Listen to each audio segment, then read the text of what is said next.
उपकार क्रिएशंस की इस प्रस्तुति में हम चर्चा करेंगे प्रभावी समय प्रबंधन यानी इफेक्टिव टाइम मैनेजमेंट की। इस वीडियो के अधिकांश अंश महान विचारक जॉन अडायर की पुस्तक इफेक्टिव टाइम मैनेजमेंट से लिए गए हैं। आलेख और स्वर है रविंद्र हासानंदानी का। प्रभावी समय प्रबंधन इफेक्टिव टाइम मैनेजमेंट जीवन में सफलता के शिखर पर पहुंचने के लिए यह एक महत्वपूर्ण घटक है। सर्वप्रथम समझें समय का महत्व। महान दार्शनिक फ्रैंकलिन के अनुसार यदि तुम्हें जीवन से अथाह प्यार है तो समय व्यर्थ मत गंवाओ, क्योंकि समय ही वह वस्तु है जिससे जीवन बना है। हमारा भविष्य हमारी प्रतिभा, लगन व भाग्य के साथ साथ बहुत कुछ इस बात पर भी निर्भर है कि हम आज, कल और परसों क्या करने जा रहे हैं। टाइम इज मनी यह आंशिक रूप से ही सत्य है, क्योंकि खोई हुई दौलत तो फिर से मिल सकती है, पर खोया हुआ समय नहीं। इसके बाद एक नजर डालें कि समय को लेकर नित्य जीवन में कौन सी प्रमुख समस्याएं आती हैं। एक, कार्य को टालना। वास्तव में कार्य को टालना समय नष्ट करने का सबसे बेहतरीन तरीका है। कार्य को निपटाते जाएं, पेंडिंग नहीं रखें। दूसरा, अनपेक्षित व्यवधान, अनएक्सपेक्टेड डिस्टर्बेंस। एकाग्र चित्त से हम काम में लगे हैं और कोई अनपेक्षित आगंतुक या फोन कॉल आ जाने पर उसे न्यूनतम समय में निपटाने की और उससे न्यूनतम डिविएट होने की आदत बनाना जरूरी है। नहीं तो 5 मिनट दिखने वाला व्यवधान वास्तव में हमारे कार्य की लिंक ही तोड़ देता है। एक और प्रमुख बात है डेलीगेशन ऑफ वर्क, कार्य को सौंपना। जो काम हमसे नीचे के स्तर का व्यक्ति कर सकता है वह उसी से करवाना। कार्य के विभाजन से दोहरा लाभ होता है। एक तो हमें अन्य महत्वपूर्ण कार्यों पर ध्यान देने के लिए समय मिल जाता है, इसके साथ ही नीचे कार्यकर्ता तैयार होते हैं। चौथा, कार्यस्थल की व्यवस्था, नीट वर्किंग एटमॉस्फेयर। जो हमारा वर्क प्लेटफॉर्म है, चाहे वह ऑफिस टेबल हो, पढ़ाई का कमरा या किचन, अगर हर वस्तु निर्धारित स्थान पर है तो कार्य की इफिशियंसी बनी रहती है।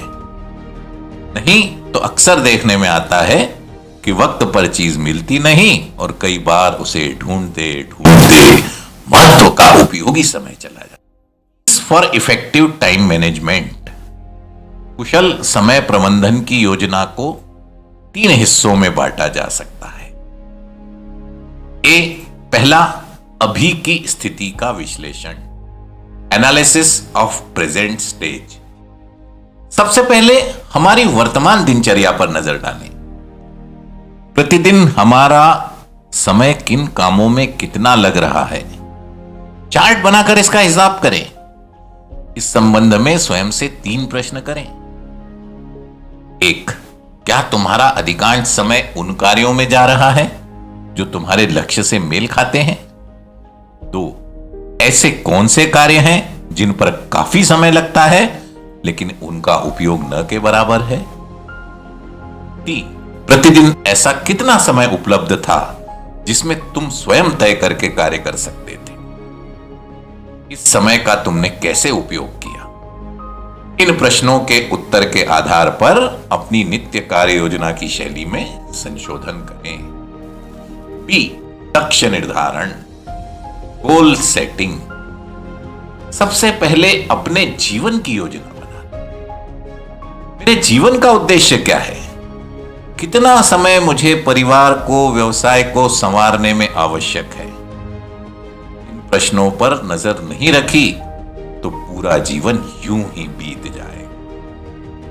अतः काल के इस अविरल प्रवाह को समझकर सबसे पहले अपने जीवन की योजना बनाएं। इसके लिए अपने जीवन मूल्य निर्धारित करना आवश्यक है।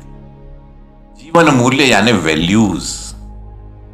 Values are stars with which we navigate the ship of our life. आज नक्षत्रों से दिशा लेकर आगे बढ़ता है, उसी तरह हम अपने जीवन की निर्णायक घड़ियों में जीवन मूल्यों से प्रभावित होकर आगे की दिशा तय करते हैं। 3 स्टेप प्लानिंग, एक पूरा खाका तैयार करना, उसको 3-3, 4-4 वर्षों के हिस्सों में बांटना और अगली अवधि के लक्ष्य को प्राप्त करने के लिए जो कार्य हाथ में लेना है उसकी समयबद्ध योजना बनाना। पर ध्यान रहे, जीवन की योजना इतनी सरल नहीं है, क्योंकि जीवन अनिश्चितताओं से भरा है। जीवन की यात्रा एक निश्चित नक्शे को लेकर जंगल में मार्ग खोजना नहीं है, अपितु एक अजनबी टापू की यात्रा के समान है जो नित नए अनुभव लेकर आती है। अब कुछ बातें पृष्ठभूमि की। अवर डेली रूटीन, हमारी दिनचर्या एक एक दिन से जीवन बना है, अतः हमारी दिनचर्या पर नजर होना चाहिए। शेव करना, टीवी देखते हुए भोजन करना, आईने के सामने खड़े होना जैसी बातों में अधिक समय मत जाने दो।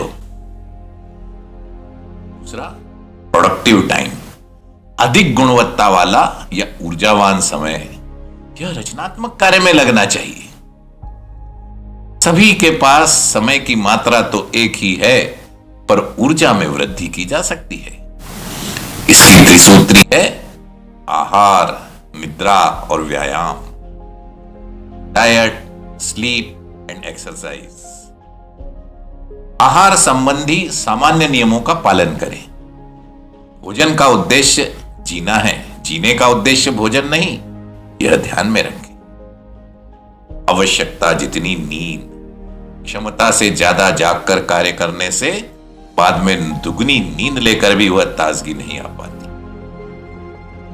व्यायाम या एक्सरसाइज, पाचन तंत्र व स्नायुओं के व्यायाम स्फूर्ति तथा शरीर की रोग प्रतिरोधक शक्ति बढ़ाते हैं, पर इनमें नियमितता आवश्यक है। इसी प्रकार आवर्तन ध्यान, प्राणायाम मन की एकाग्रता को बढ़ाते हैं। अब आगे बढ़ते हैं, do and not to do. हमारे कार्य की इफिशियंसी बनाए रखने के लिए 2 बात, एक जो होना और एक जो नहीं होना। होना, छुट्टी। छुट्टी यानी आराम नहीं, परिवर्तन। एक सी जिंदगी नीरस हो जाती है, परिवर्तन बैटरी चार्जर की तरह काम करता है। दूसरा जो नहीं होना वह है मानसिक तनाव। आधुनिक जीवन का यह एक सर्वसुलभ रोग है। समुद्र की लहरों की तरह यह मन में उठता है और कभी कभी एक पर एक कारण जुड़ते जाने पर सारे बांध तोड़कर मनुष्य की सोचने की शक्ति समाप्त कर देता है। इससे बचना चाहिए। इसमें समय तो बर्बाद होता ही है, यह धीरे धीरे शारीरिक व्याधि भी बन सकता है। करना है तो कुछ स्मार्ट बनना होगा। उसके लिए, 1, अचानक मिले समय का उपयोग। कभी कभी पूर्व निर्धारित कार्य कैंसिल हो जाते हैं और हमें अचानक समय मिल जाता है। समय के उपयोग की हमारी तैयारी व स्वभाव रहा तो हम इसका बहुत अच्छा उपयोग कर सकते हैं। प्रतीक्षा का समय, वेटिंग टाइम। अगर हम फ्री हैं तो सूची बनाना, पत्र लिखना, हिसाब करना जैसे छोटे छोटे काम इस समय में निपटा सकते हैं। हर योजना में थोड़ा खाली समय व परिवर्तन की गुंजाइश होनी चाहिए। परिस्थितियों के अनुसार कार्य को पुनर्निर्धारित करना एक चुनौती है। कल्पना करो, प्रकृति तुम्हारे विरुद्ध है। कई ऐसी घटनाएं घटेंगी जो तुम्हारा व्यर्थ समय लेंगी। इन सब के बीच दृढ़ता से खड़े होकर प्रकृति पर विजय पाओ। छोटी छोटी सफलताओं से व्यवधानों को मजा चखाओ। डटे रहो, यह अभ्यास सदा काम आएगा।